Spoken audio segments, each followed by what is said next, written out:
Essential characteristics of a Catholic university are expressed through commitments to the Catholic Justice Mission.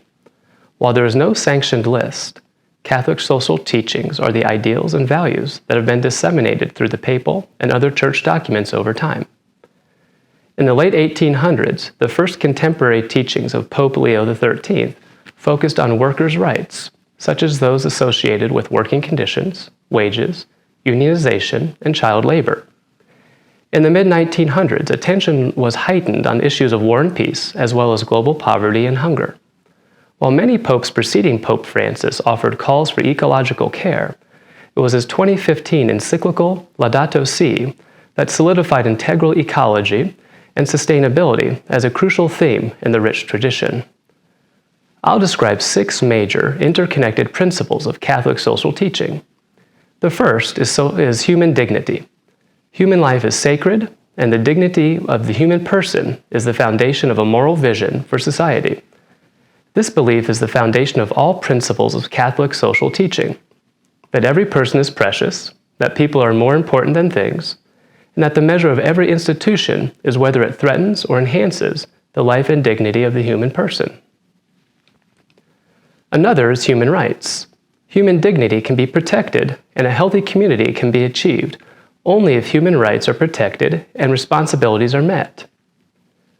Therefore, every person has a fundamental right to life and a right to those things required for human decency, including access to steady work and the rights that flow from it. Corresponding to these rights are responsibilities to one another, to our families, and to the larger society. Community and participation. Each and every one of us is not only sacred but also social. How our society is organized in economics and politics, in law and policy, directly affects human dignity and the capacity of individuals to grow in community.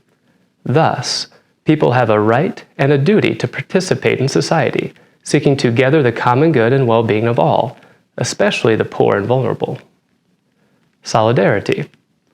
All people are one family, whatever our national, racial, ethnic, economic, and ideological differences. Loving our neighbor has global dimensions in a shrinking world. So, at the core of the virtue of solidarity is the pursuit of justice and peace. Subsidiarity. All people have the right to participate in matters that affect their lives.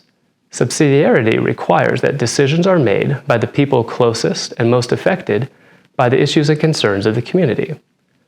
Although the concept had been around for centuries, it was Pope Pius XI who emphasized its importance for Catholic social teaching with an encyclical written in 1931, when totalitarian governments were taking power in Europe and centralizing control of political parties, trade unions, youth organizations, and even churches.